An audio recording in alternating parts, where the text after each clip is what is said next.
நம்ம இன்னைக்கு தக்காளி தோசை ஊற்ற போகிறோங்க. அதுக்காக நான் நல்ல பழுத்த தக்காளியாக ஒரு 4 தக்காளி எடுத்து வச்சுருக்கேன். மிளகு, சீரகம் ஒரு ஸ்பூனு, ஒரு 10 பல்லு பூண்டு, 6 சிகப்பு மிளகாய் எடுத்து வச்சுருக்கேன். உங்கள் காரத்துக்கு ஏற்ற மாதிரி நீங்கள் போட்டுங்க. உப்பு 1 ஸ்பூனு. இட்லி அரிசி 3 பங்குனா 1 பங்கு துவரம் பருப்பு எடுத்து வச்சுருக்கேன். இது எல்லாமே ஊற வச்சுட்டு எப்படி அரைக்கிறதுன்னு நான் உங்களுக்கு சொல்கிறேன். இந்த அரிசி, பருப்பு, மிளகாய் 3மே ஒன்றா ஊற வச்சுருக்கேன். இது 2 மணி நேரம் நல்லா ஊறிட்டு இருக்கேன்ங்க. 4 தக்காளி பழம், பூண்டு, வெங்காயம், இந்த தனியா,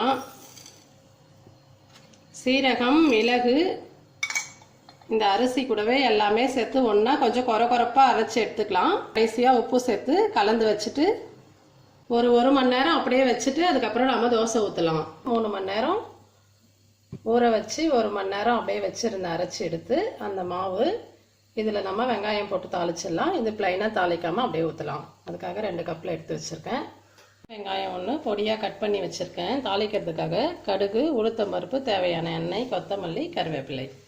அடுப்பில் ஒரு பேன் வச்சுருக்கேங்க. ஒரு 2 ஸ்பூன் எண்ணெய் விட்டுக்கலாம்.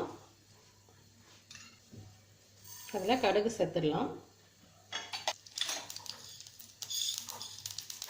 கடுகு பொரிஞ்சிச்சு. பொரிஞ்ச உடனே நம்ம எடுத்து வச்சுருந்த உளுத்தம் பருப்பு சேர்த்துடலாம். உளுத்தம் பருப்பு கலர் மாறி வந்துட்டுருக்கு. இந்த ஸ்டேஜில் நம்ம எடுத்து வச்சுருந்த வெங்காயத்தை சேர்த்துடலாம். பாருங்கள், இந்த வெங்காயம் கொஞ்சம் வதங்கி வந்துட்டு இன்னும் 1 நிமிஷம் வதக்கிடலாம். நம்ம எடுத்து வச்சுருந்த கருவேப்பிலை அதில் சேர்த்துடலாம். இப்போ நம்ம ஸ்டவ் ஆஃப் பண்ணிடலாம். இந்த மாவு மேலேயே நான் கொத்தமல்லி தழி போட்டிருக்கேன். இப்போ நம்ம தாளித்த வெங்காயத்தை அந்த மாவில் சேர்த்துடலாம். தோசை மாவு பதத்தில் இருக்கணும். கொஞ்சம் கட்டியாக இருக்குது. இன்னும் கொஞ்சம் தண்ணி சேர்த்துக்கிறேன். நான் சேர்த்துட்டு கலந்து விட்டுடலாம். நம்ம தக்காளி தோசை எப்படி ஊற்றுறதுன்னு பார்க்கலாம்.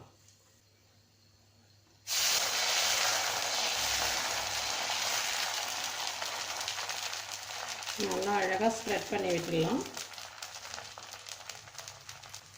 எண்ணெய் ஊற்றிடலாம் மேலே. தக்காளி தோசை வெந்து வந்துட்டுருக்கு பாருங்கள். நம்ம இந்த ஸ்டேஜில் திருப்பி விட்டுடலாம். எடுத்தால் தான் நல்லாயிருக்கும். இப்போ பாருங்கள், சூப்பராக நம்ம தக்காளி தோசை வெந்து வந்திருக்கு. திருப்பி போட்டிருக்கேன். இப்போ பாருங்கள், 2 சைடும் நம்ம ஊற்றின தக்காளி தோசை நல்லா வெந்து வந்திருக்கு பாருங்கள். நல்லா கலர்ஃபுல்லாக ரெட் கலரில் இருக்குது பாருங்கள். நம்ம நல்லா பழுத்த தக்காளி பழமாக போட்டோம்னா நல்லா டேஸ்ட்டாக இருக்கும், கலர்ஃபுல்லாகவும் இருக்குங்க. இந்த தோசையை நான் இப்போ எடுத்துடுறேன். இப்போ நம்ம தாளிக்காமல் இருக்கிற மாவை உங்களுக்கு ஒரு தோசை ஊற்றி காமிக்கிறேன். நான் தாளிக்காமல் ஊற்றினாலும் டேஸ்ட்டாக தான் இருக்குங்க.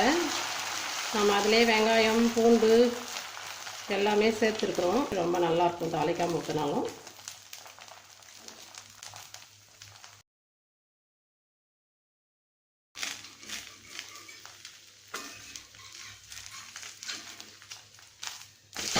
இப்போ இதை திருப்பி போட்டுடலாம்.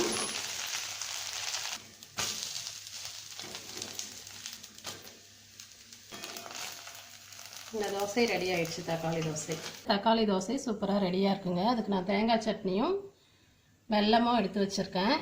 ஆனியன் போட்டு தாளித்து ஒன்றும் ப்ளைனாக ஒன்றும் ஊற்றிருக்காங்க.